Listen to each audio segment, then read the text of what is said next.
వంకాయ ఉల్లికారం. వంకాయతో ఏ వంట చేసినా కూడా హిట్టేనండి. అందుకే అన్నారు పెద్దవాళ్ళు, కూరగాయలు అన్నింట్లో కల్లా వంకాయనే ఎందుకు కింగ్ అన్నారో ఇప్పుడే అర్థమవుతుంది. వంకాయతో ఏ వంట చేసినా కూడా హిట్ అయిపోతుందండి. ఎందుకంటే అంత టేస్టీగా ఉంటుంది వంకాయ ఉల్లికారం. తెలియకపోతే మాత్రం తప్పకుండా ఒకసారి ట్రై చేసేయండి. చాలా సింపుల్గా చేసేయచ్చు. ఉల్లికారాన్ని చాలా సింపుల్ అండ్ ఈజీ వేలో చేసేసేయచ్చండి. చాలా అంటే చాలా ఈజీ. మనకి టైం అనేది తక్కువగా ఉండేటప్పుడు ఇలా వంకాయ ఉల్లికారాన్ని చేసి మీ ఫ్యామిలీ మెంబర్స్కి పెట్టి చూడండి. తినని పిల్లలు కూడా ఎంతో ఇష్టంగా తింటారండి. ట్రస్ట్ మీ, చాలా అంటే చాలా బాగుంటుంది ఈ వంకాయ ఉల్లికారం. తెలియకపోతే మాత్రం తప్పకుండా ఒకసారి ట్రై చేసేయండి. మరి లేట్ చేయకుండా ఈ వంకాయ ఉల్లికారాన్ని ఎలా ప్రిపేర్ చేయాలో చూసేద్దాం. ముందుగా అయితే ఈ విధంగా ఒక 5 వంకాయలని, గుండ్రటి వంకాయలని అయితే తీసుకుంటున్నానండి. ఏ వంకాయ అయినా సరే టేస్ట్ అనేది బాగుంటుంది. మనకి ఏది అవైలబుల్గా ఉంటుందో ఆ వంకాయని అయితే తీసుకునేసి ఈ ఉల్లికారానికి ప్రిపేర్ చేసుకునేసేయండి. ఇక్కడ నేను గుండ్రంగా ఉండే ఈ వంకాయలను అయితే తీసుకునేస్తున్నాను.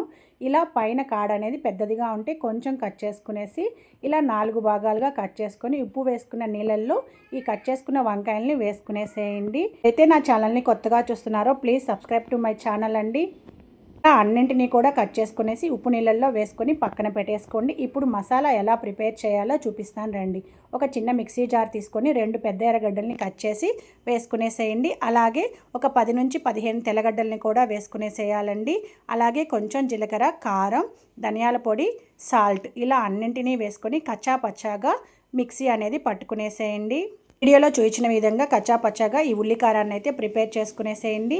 ఇప్పుడు ఇలా ప్రిపేర్ చేసుకున్న ఈ ఉల్లికారాన్ని కట్ చేసి పక్కన పెట్టుకున్న వంకాయల్లో కూర్చుకునేసేయాలి. అయితే స్టవ్ ఆన్ చేసుకొని కడాయి పెట్టుకొని కొంచెం ఆయిల్ అనేది వేసుకోవాలండి. ఆయిల్ అనేది కొంచెం ఎక్కువగానే పడుతుంది. ఆయిల్ వేసుకున్న తర్వాత ఒక 1/2 స్పూన్ ఆవాలు, ఒక ఎండుమిరపకాయ ఇలా వీటన్నింటినీ వేయించేసుకున్న తర్వాత కూర్చి పక్కన పెట్టుకున్న వంకాయల్ని ఒక్కొక్కటిగా వేసుకునేసి ఆయిల్లో చక్కగా ఫ్రై అనేది చేసుకోవాలండి.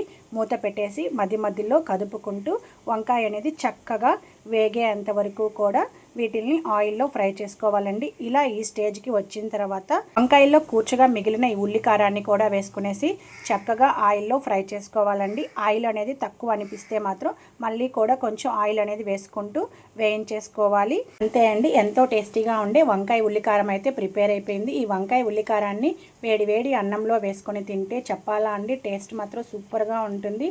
ఈ వీడియో మీకు నచ్చినట్లయితే లైక్ చేసి, షేర్ చేసి, చిన్న కమెంట్ చేయడం మాత్రం మర్చిపోవద్దండి.